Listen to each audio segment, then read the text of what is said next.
Olá gente, tudo bem? Tudo bem também.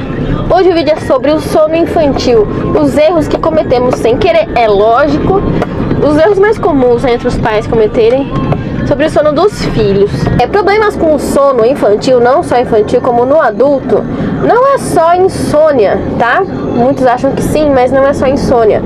Pode ser também problemas com parassonia, parassonias, né? Existe mais de um tipo de parassonia, que envolve a própria insônia, mas também bruxismo, terror noturno. Sabe quando a criança acorda e se sente perdida? Xixi na cama.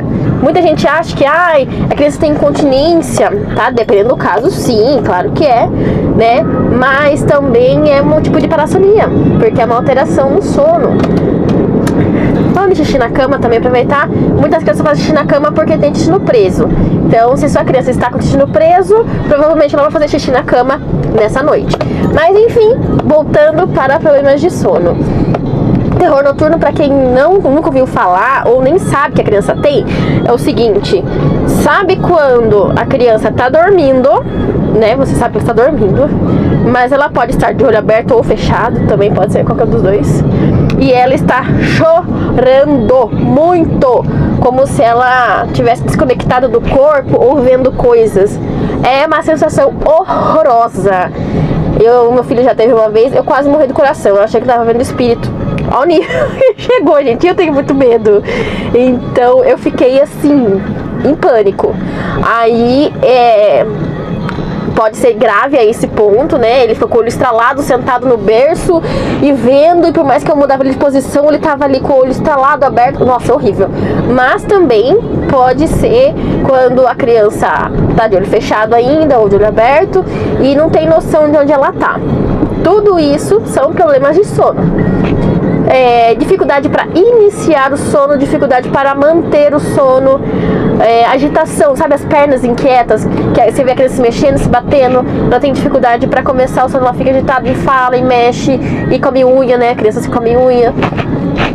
Tudo isso são problemas de sono, envolvendo o sono.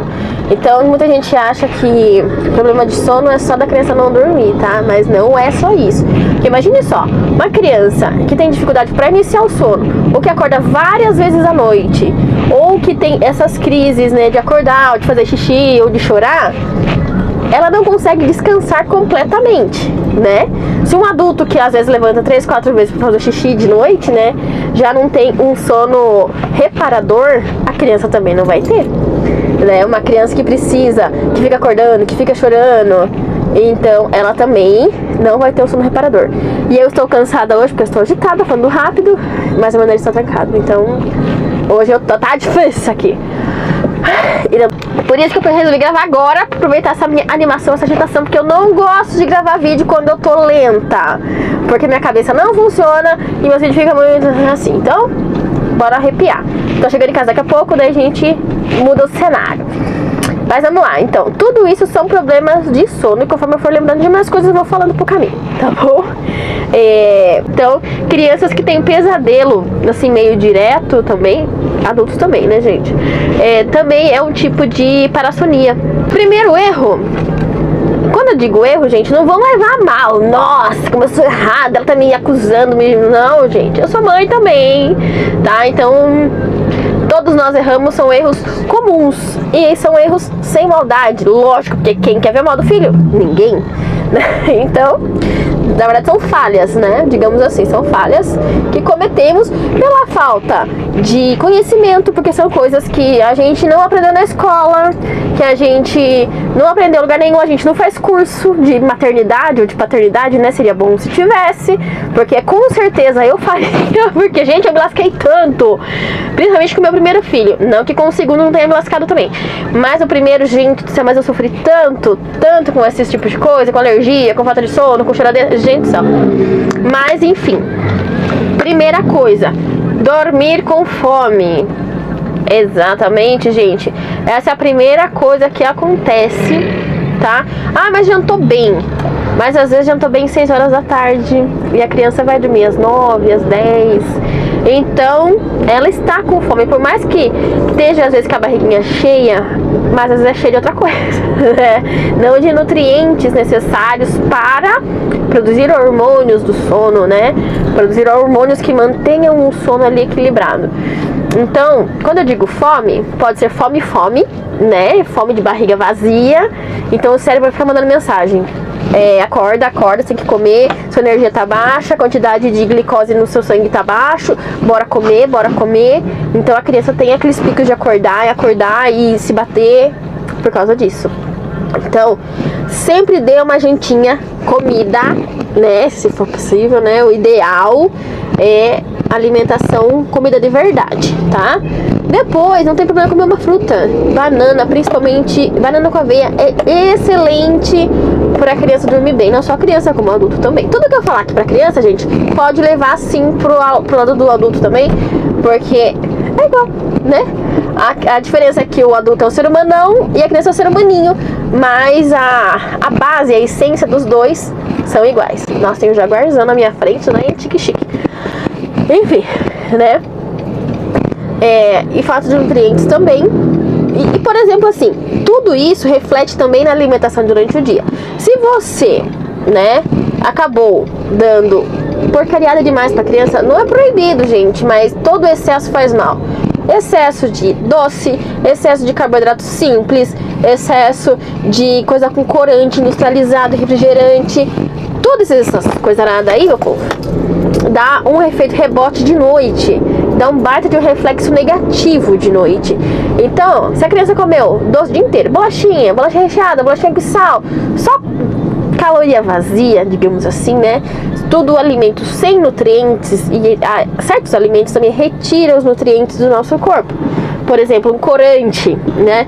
Para você eliminar um corante do corpo da criança, você demanda de vários nutrientes para trabalhar, fazer seu fígado botar para fora esses corantes. Então, a alimentação do dia reflete muito na alimentação da noite, no sono noturno da criança. Agora pense, aí a criança comeu mal durante o dia inteiro, chegou de noite, também teve uma jantinha bem ruinzinha, né? Bem mais ou menos. Não tem como dormir, não tem mesmo. Já vem, vou abrir o portão. Já em casa, vamos lá, segundo erro comum, tá? Deixar a criança cansada para fazê-la dormir. Aquela coisa de vó, né? Das nossas mães, né? Ai, deixa ele cansado, não deixa ele dormir não. Isso durante o dia, né? Não deixa ele dormir não, porque daí ele vai estar cansado à noite. E isso é mito. É só pra você sofrer mais. A criança sofre mais, ela não consegue relaxar. Quanto mais cansada, mais esgotada, menos ela consegue descansar, menos ela vai conseguir dormir, iniciar o processo do sono e muito menos manter, né? Porque a cabeça dela vai estar milhão, vai estar super agitada. Então, não caia nessa cilada de deixar a criança cansada, porque isso é mito. Terceiro erro mais comum, isso, gente, é muito comum mesmo. Agitar a criança na hora de dormir, né? Às vezes não por maldade, mas às vezes quer brincar, quer ter aquele momento com a criança ali, a gente acaba agitando a criança. E muitas das vezes a criança já está agitada, de um dia agitado a gente não desagita, né? Então são duas coisas, elas são diferentes, mas a ideia é a mesma. Por quê? Às vezes a criança tá de boinha lá, quietinha e tal, a gente vai lá, brinca um pouquinho, pá, a criança começa a pular e vai, porque criança é criança, né? Então ela já começa a agitar ali e tal, o que acontece? Vamos dormir. A criança não quer dormir, daí é aquele caos, né? Aquele terror, a criança não quer dormir e ela quer continuar brincando. E em casos que a criança já tá hiperestimulada, por causa de TV, por causa de celular, por estar brincando mesmo, e você não desagita ela, não tem aquele processo de higiene do sono, que é desligar a TV, desligar as luzes, desligar o celular, ter aquele momento mais relax, né? Todo mundo fala baixo, a casa já é escurinha e tal. Se não tiver esse processo de desaceleração, a criança vai ter dificuldades de desacelerar. Da mesma maneira, o adulto também. Pega alguém que tá ali na agitação, uma mulher, por exemplo, fez janta, correu tudo, lavou a louça e vai e tomou banho naquele banheiro super aceso. Como que vai dormir? Vai demorar, porque a mente tá ali, ó, na correria ainda. Mesma coisa a criança, por mais que ela não trabalhe, a mente da criança, ela já é mais rápida que a do adulto.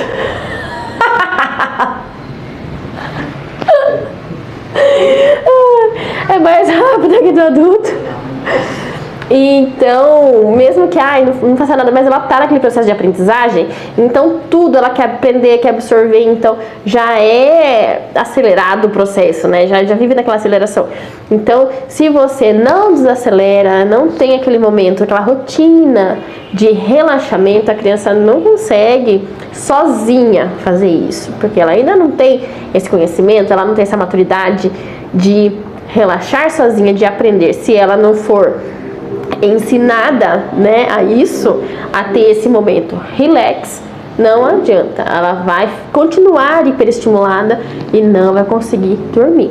Esse processo de formar essa rotina não é de um dia para o outro, né? Imagine só, uma família que é acostumado a dormir, sei lá, meia-noite, 1h. Quando digo família, são todos da casa, tá? Desde as crianças até os adultos. Não é de uma hora para outra que você vai conseguir colocar a criança para dormir 9 horas da noite. Então, tudo é um processo. Nesse processo de desligar a televisão, desligar as lâmpadas, desligar o celular, não é causando trauma na criança. Aí arranca da mão e desliga e vamos ligar aqui na hora. Não. É tudo devagar, tudo conversado. Crianças têm essa capacidade, tá? Adultos acham que não, criança não sabe, não entende nada. Entende, tá? Entende muito bem. Então, não é você chegando, a gente vai desligar daqui a pouco. Nem sempre, tá? Tem criança que já tem esse entendimento. Sim, tem criança que você tem que avisar desde cedo, um dia antes. Lembra que a gente combinou? Daqui a pouco, a gente vai desligar, tá bom? E tudo isso trabalhando já na cabeça da criança. Aí, beleza. Tem todo esse processo de você ensinando devagar. Quando você colocar essa criança para dormir, não é simplesmente entrar e falar assim, viu, deita aí e dorme, tá? Não é assim que funciona com a criança. Você vai deitar com a criança, vai relaxar. Você estando relaxada, seu coração no batimento mais lento, automaticamente a criança também vai relaxando. Tudo isso depois, é claro, de todo o processo de higiene do sono, de relaxamento, certo? Aí você entra no quarto com a criança, relaxa, todas as luzes apagadas. No começo a criança ainda vai sentir, né? Nossa, muito escuro e tal. Deixa uma frestinha de uma luz acesa, de uma porta de um banheiro, alguma coisa assim. Até a criança acostumar com o breu total. Acostuma com o breu total é bem mais rápido da criança dormir, né? Mas se você sentir, se você estiver ansiosa, né, pra criança dormir logo, assim, ela vai perceber e não vai dormir. Ela vai perceber seu batimento acelerado, que você tá com pressa, e não vai relaxar e não vai conseguir dormir. Quarto erro. Você não dá atenção o suficiente pro medo da criança. E as crianças têm medo. Medo de escuro, medo de bicho, medo de bicho-papão, do que elas assistem no TV, acham que é realidade. Essa idade é uma idade complicada aqui. Eles levam tudo pra realidade, tudo pro sentido literal. Então elas vão ter medo de qualquer coisinha simples, que pra nós adultos é simples e é irreal. Pra eles é real e muito real. E não que não existam coisas, né, complicadas, né? Então, sim, a gente tem que entender que esse medo da criança, ela é um medo real pra ela. Então você tem que acolher essa criança, entender que o medo dela, né, você dar importância a esse medo, mas ao mesmo tempo você explicar o quanto você tá ali, o quanto você é importante para aquela criança vai se sentir segura. Você pode falar que você tem superpoderes, que nada vai acontecer e tal, enfim. Se você passar essa confiança para a criança não vai ter medo de dormir, ela vai se sentir assim protegida, né? E ela vai sentir esse relaxamento, essa confiança de poder dormir em paz. Quinta causa. Esse eu não coloquei como erro, porque é uma causa que produz algumas coisas, né, que atrapalham o sono. No caso, a alergia alimentar tardia. Muita gente, quando a gente fala assim em alergia alimentar, as pessoas já pensam logo de cara, que é na pele, né? Mas não necessariamente. Alergia tardia, principalmente. Dificilmente ela aparece na pele em forma de grosseirão, de bolha, enfim. Algumas crianças sim, mas a maioria não. Algumas crianças sim apresentam uma pele mais seca, mas nada de grave comparado com uma alergia imediata. E o problema da alergia tardia é que ela é difícil de diagnosticar. A maioria dos profissionais não sabe diagnosticar, de verdade, estou falando isso como profissional, não sabe diagnosticar, então acaba passando batido, né? E principalmente a alergia tardia, o que acontece com ela? Ela, por não afetar a pele logo de cara, ela afeta outros órgãos, e principalmente o cérebro. Só que afeta o cérebro de forma assim, alterando o humor, alterando o comportamento, alterando a parte emocional, cognitiva. E isso leva a você pensar em qualquer outra coisa profissional, diagnosticar com qualquer outra coisa, como só o distúrbio do sono, no caso, mas na verdade não. Já é uma inflamação crônica, só que de baixo grau, né? Quando diz baixo grau é porque é pouquinho, mas esse pouquinho vai atrapalhando a longo prazo, que vira um caos, né, no futuro. Então, como vai alterar? Parte emocional, parte da cognição, causa hiperatividade, tanto mental quanto física, né? Essa alergia, por estar afetando diretamente o cérebro, então vai causar alguns efeitos de alteração de sono, como, por exemplo, a insônia, a hiperatividade física e mental. Quando diz física e mental, o que é? Sabe aquela mente agitada que não desliga? Nós adultos também temos isso, né? Sabe quando a sua mente está acelerada, você não consegue desligar e às vezes você acaba dormindo de cansaço, mas não desliga. Você continua sonhando que está trabalhando, você fica agitado, você se bate, você acorda mais cansado do que foi deitar. Isso é muito comum. É uma queixa comum que a gente ouve das pessoas, né? Então, isso é hiperatividade mental. Já a hiperatividade física é o que? Você fica se batendo, mexe a perna, vira na cama e vira de novo, desvira, parece frango na máquina de assar. Exatamente isso.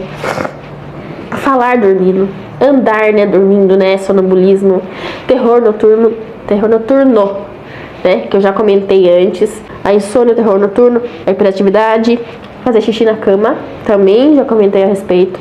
Tudo isso são alterações ocorridas geralmente pela alergia alimentar. E esse é o vídeo de hoje. Espero que tenha gostado. Já deixa o like. Já curte nosso canal, o nosso canal da nossa família. E compartilhe, né? Teremos mais vídeos sobre isso. Qualquer dúvida, todas as dúvidas, me mande no comentário. Comente a respeito sobre, principalmente se você tem isso, já teve isso, se seus filhos têm, se o amigo da fulana tem. Deixa seu like, deixa seu comentário, aperte o sininho para ver os próximos vídeos, né, para chegar a notificação. E beijos, até a próxima.